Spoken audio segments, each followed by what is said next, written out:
morning to dear 6th class. Today we are starting our history chapter. The name of the chapter is New Questions and Ideas. This is the 7th chapter of your history book. Let us read this chapter. तो इस chapter के first of all आपको ये पता होना चाहिए कि इस चैप्टर के बेसिक पॉइंट्स क्या हैं. हमने इस चैप्टर में पढ़ना क्या है. तो इस चैप्टर में हम पढ़ेंगे बुद्धा की स्टोरी. ठीक है, कैसे रिलीजन के बारे में ये चैप्टर है हमारा, कि कैसे भगवान बुद्ध जो थे वो आए, कैसे बुद्ध धर्म जो है, बुद्धिज़्म है, उसका उदय हुआ, वो राइज हुआ. दूसरा टॉपिक हमारे पास होगा इस चैप्टर में उपनिषद के बारे में पढ़ना, और उसके बाद हम पढ़ेंगे महावीर जैन और जैनिज़्म के बारे में. उसके बाद एल्सवेयर में ज़ोरास्ट्रिज्म है, ईरान में एक धर्म है, उसके बारे में हम पढ़ेंगे. तो ये हमारे इस चैप्टर के बेसिक पॉइंट्स हैं जिनके बारे में हम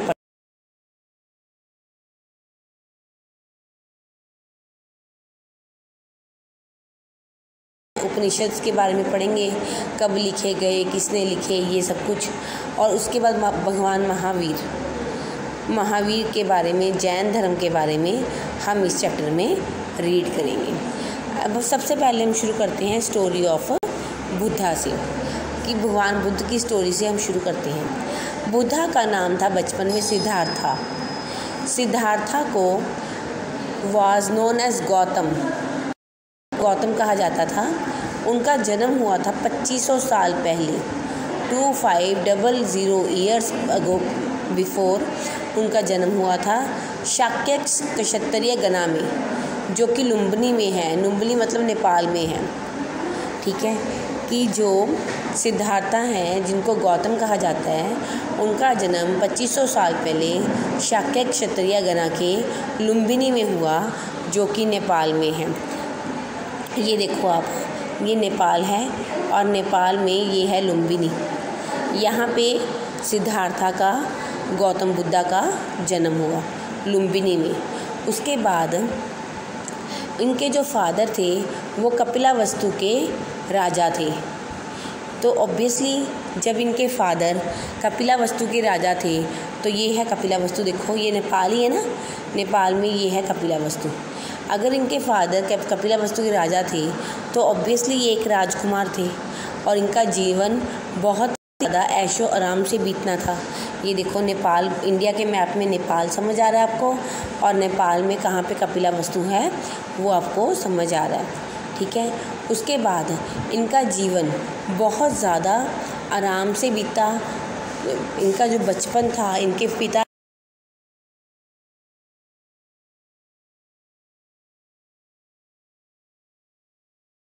रखते थे, महल में ही रखते थे, क्योंकि इनके जो पिता थे उन्होंने पूछा था, एक साधु महात्मा से पूछा था कि मेरा बेटा बड़ा होके क्या बनेगा. तो उस साधु महात्मा ने इनके पिता को बताया था कि या तो ये कोई बहुत बड़ा राजा बनेगा, तो या ये बहुत बड़ा संत बनेगा. मतलब अगर ये राजा बना तो भी इसकी प्रसिद्धि बहुत होगी, और अगर ये संत बना, एसेटिक, तो भी इसकी प्रसिद्धि बहुत होगी. तो राजा थोड़ा चिंतित हो गया भी कहीं ये संत ना बन जाए. वो चाहते थे कि ये राजा ही बने. तो इसलिए उन्होंने क्या किया, उन्होंने अपने बेटे को कभी घर से बाहर निकलने नहीं दिया. पर एक दिन जब इनकी शादी भी करवा दी, ये बड़े हो गए, इनको घर से बाहर निकलने नहीं दिया.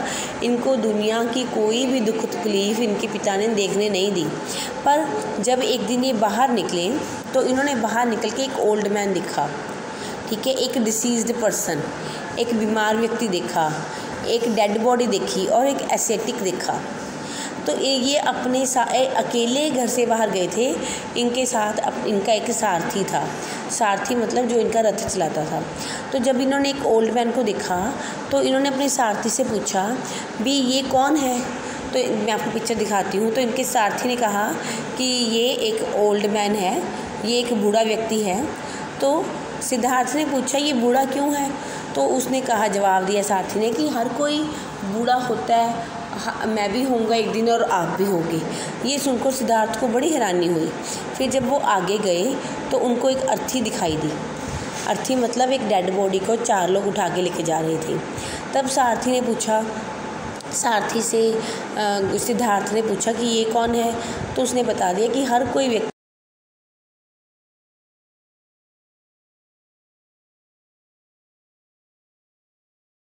कि उसे किसी दुख तकलीफ़ का कोई ज्ञान नहीं था। उनके पिता ने उन्हें किसी दुख तकलीफ़ का कोई ज्ञान होने नहीं दिया था। तो और आगे जाने पे उन्हें एक साधु मिला, एक संत मिला, एसेटिक मिला, सन्यासी मिला। तब सारथी ने उन्हें कहा कि ये साधु है, ये संसारिक जीवन नहीं जीते, ये परमात्मा की आराधना करते हैं। तो ये सब कुछ देख के जो सिद्धार्था थे उन्होंने क्या किया, उन्होंने जब देखा कि दुनिया में इतना ज़्यादा दुख तकलीफ़ है और जब हार्श रियलिटीज़ ऑफ लाइफ उन्होंने समझी, तो उन्होंने रिनाउंस्ड होता है त्याग देना।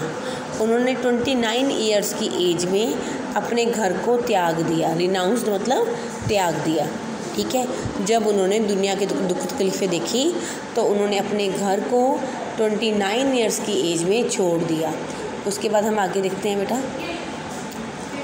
यस, अपनी पत्नी को, इनकी शादी भी हो गई थी ना, इनका एक बच्चा भी था, उन सबको छोड़ के ये जंगलों में चले गए। उसके बाद वहाँ पे जाके इन्होंने साधु बन गए ये, और इन्होंने संन्यास अपना लिया।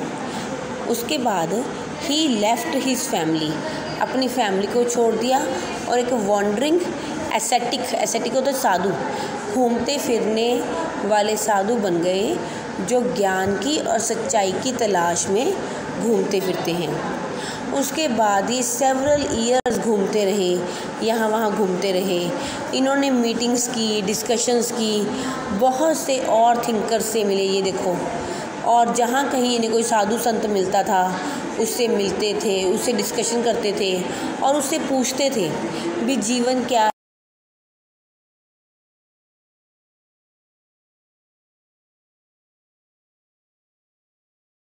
तो उन्होंने डिसाइड किया कि वो अपने तरीके से रियलाइजेशन करेंगे और वो अपने तरीके से सच को जानने की कि इंसान मौत के बाद कहाँ जाता है और भगवान क्या है।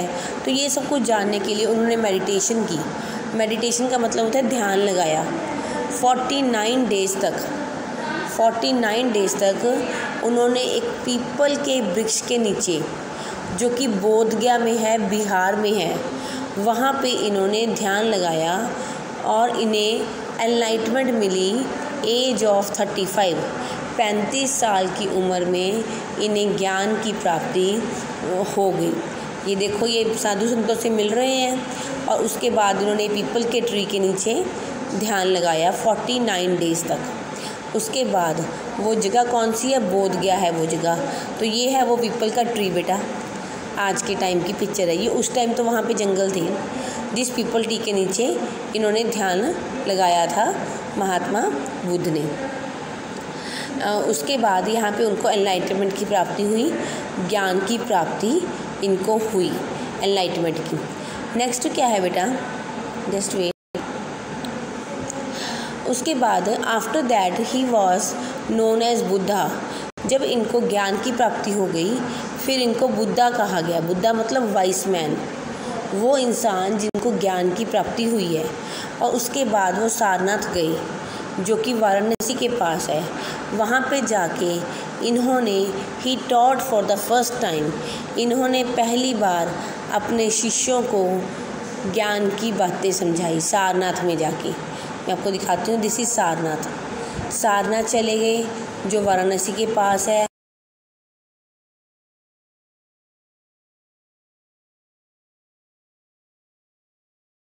समझाई यहाँ पे सारनाथ में।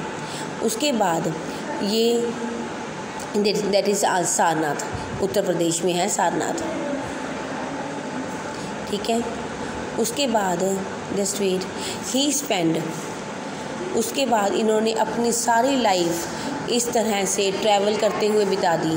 प्लेस टू प्लेस वो यहाँ वहाँ घूमते रहे और जब तक लोगों को शिक्षाएं देते रहे, till he passed away at Kushinagar, जब तक इनकी कुशीनगर में इनकी डेथ नहीं हो गई। ये देखो कुशीनगर, मैं आपको दिखाती हूँ, दिस इज़ कुशीनगर, उत्तर प्रदेश के कॉर्नर पे ना, देखो ये कुशीनगर है, ठीक है।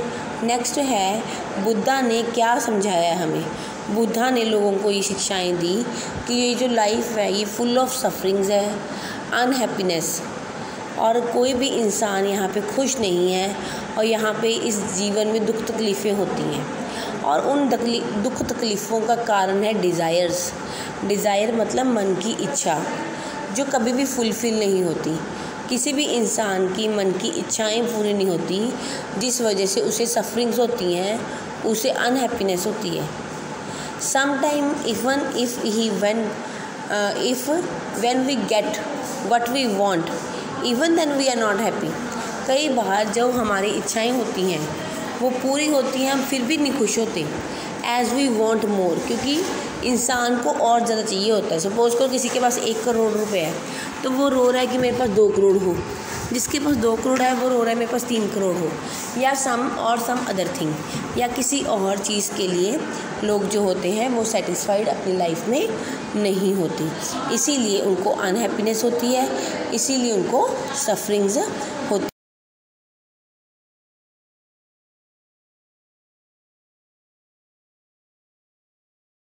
ये आपको मैंने बताया था कुशीनगर, जहाँ पे उनकी डेथ हुई थी। उसके बाद ये स्क्रीन हमने कर ली, यस। नेक्स्ट है, यस, ये है वो 8 तरीके, 8 ways: right view, right intention, right speech, right action, right livelihood, right effort करना, right mindfulness and right concentration. ये वो 8 रूल्स हैं जो भगवान बुद्ध ने लोगों को बताए हैं, जो लोगों को फॉलो करने चाहिए। और उन्होंने ये बताया है भगवान बुद्धा ने कि जो अल्टीमेट एम है किसी भी इंसान के जीवन का, वो है टू अटेन निर्वाणा। अब निर्वाण वर्ड का मीनिंग ध्यान से समझो। निर्वाण वर्ड का मतलब होता है लिबरेशन। लिबरेशन मतलब छुटकारा मिल जाना, cycle of birth and death, जन्म और मृत्यु के बंधन से छुटकारा मिल जाना, इसे कहा जाता है निर्वाण। मतलब कि हर इंसान जो जन्म लेता है उसके जीवन का एक ही उद्देश्य है कि उसे निर्वाण मिल जाए। ये देखो, इंसान यहाँ कभी हाथी बन गया, तो ये बैल बन गया, जिराफ बन गया, तो इंसान अलग अलग जन्म लेता रहता है। तो इन करोड़ों जो जन्म लेता रहता है, इन जन्म मरण के चक्कर से, जब जन्म लेता है तो मरता भी है, तो इस जन्म मरण के चक्कर से छुटकारा मिलने को ही निर्वाण प्राप्ति कहते हैं। ठीक है, तो भगवान बुद्ध बिलीव करते थे कि जो हमारे एक्शंस हैं, जो भी हम काम करते हैं, उनको कर्म कहा जाता है। कर्मा, चाहे गुड कर्म करें, हम अच्छे कर्म करें, चाहे बुरे कर्म करें, उसका इफ़ेक्ट ना सिर्फ हमारे इस जीवन पे पड़ता है, बल्कि उसका इफ़ेक्ट हमारे नेक्स्ट लाइफ पे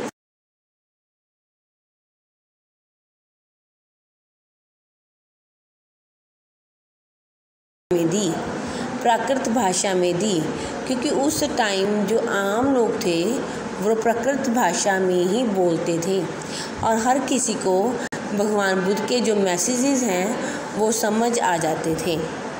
ही आल्सो इनकरेज पीपल, उन्होंने लोगों को इनकरेज किया तो थिंक फॉर देम सेल्फ, कि वो खुद सोचें मेडिटेशन के बारे में, कैसे उनको निर्वाण मिल सकता है, इसके बारे में, ना कि वो जो कह रहे हैं उन पे सिंपली यकीन कर लें।